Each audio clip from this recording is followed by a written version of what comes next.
Okay, real talk. If you keep ending up with the same type of person, like you swear you're choosing different people, but somehow it's the same painful pattern over and over, you're not cursed.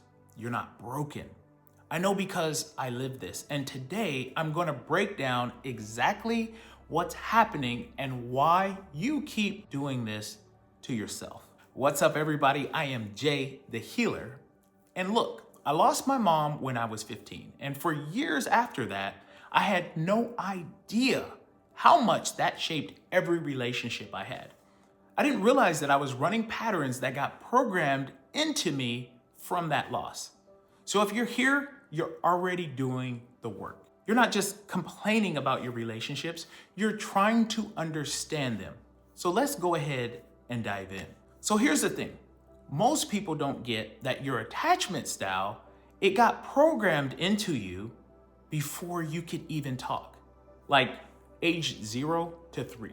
Your little baby brain was watching everything. How did your parents or caregivers respond when you cried?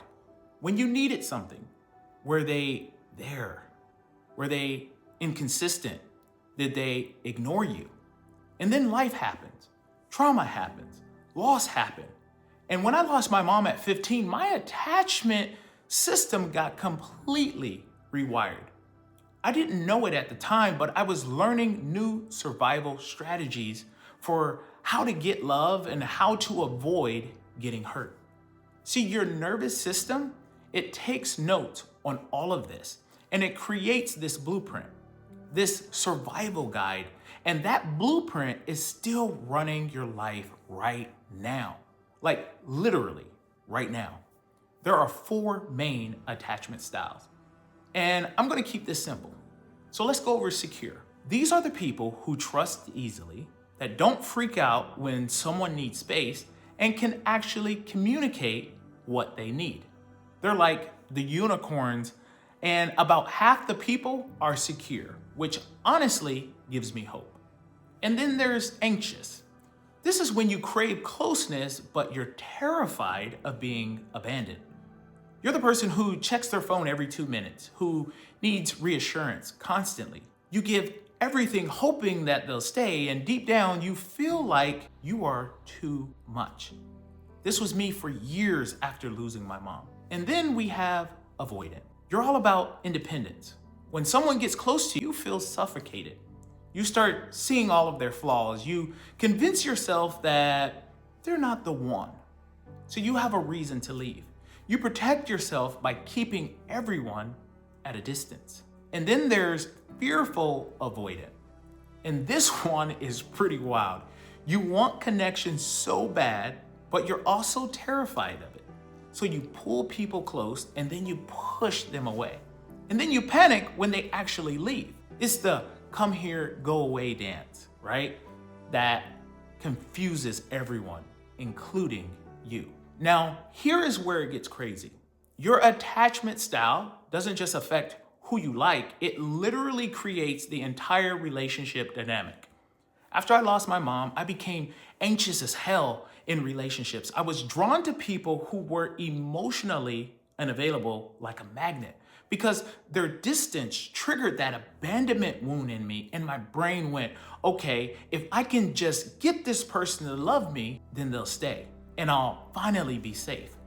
But the more I chased, the more they ran every single time. If you're anxious, same thing. You're going to be drawn to avoided people because their distance triggers your abandonment wound, and your nervous system thinks, if I can just get this person to love me, I'll finally be worthy. And if you're avoidant, you're attracted to anxious people at first. Their attention feels amazing until it doesn't, until it feels like pressure. Then you start pulling away. You start nitpicking everything that they do. You feel trapped and you convince yourself that you need to get out. This is the anxious trap. It's literally that most common toxic cycle out there. Most people are wounded. Both people are just trying to protect themselves, and both people end up proving their worst fears true. The anxious person gets abandoned, the avoidant person gets smothered, and it's a mess. But here's the truth that set me free. And this will also set you free too. Your attachment style is not who you are. It's just a pattern that you learned. And anything you learned can be unlearned. It took me years to realize that my anxious attachment wasn't my personality, it was a wound responsible from losing my mom. And once I saw that, everything changed. The first step is awareness. You can't fix what you can't see. So be honest with yourself. Do you panic when someone doesn't text you back fast enough?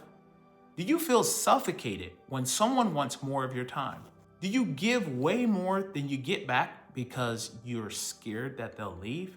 Do you sabotage good relationships when they start getting real? Your answers will show you your pattern, not judgment, just awareness. Second step is regulation. Your attachment wounds live in your body, in your nervous system. When you get triggered, whether it's anxiety or the urge to run, that's your inner child trying to protect you with a strategy that doesn't work anymore. I had to learn to pause, to breathe, to ask myself, is this person actually abandoning me right now? Or is this that 15-year-old self who lost his mom just freaking out? That question changed my life. The third step, choose differently. Secure attachment isn't about finding the perfect person who never triggers you. It's about becoming someone who can stay present even when it's uncomfortable. It's about saying what you need instead of testing people. It's about not running when things get real. So over the next 2 episodes, we're gonna go deep. Episode 2 is all about healing anxious attachment. The actual tools and practices that help me rewire my nervous system so I could stop chasing. Episode 3 is for the avoidant. How to let people in without losing yourself. I want you to drop a comment and tell me your attachment style. Seriously, no judgment at all. I've been there. We're all healing. Hit subscribe because this series is going to change how you show up in your relationships. And if you know someone who keeps ending up in the same painful patterns, send this to them. You're not broken. You're just running old programming. And starting today, we're rewriting it together. I'm Jay the Healer, and let's heal together.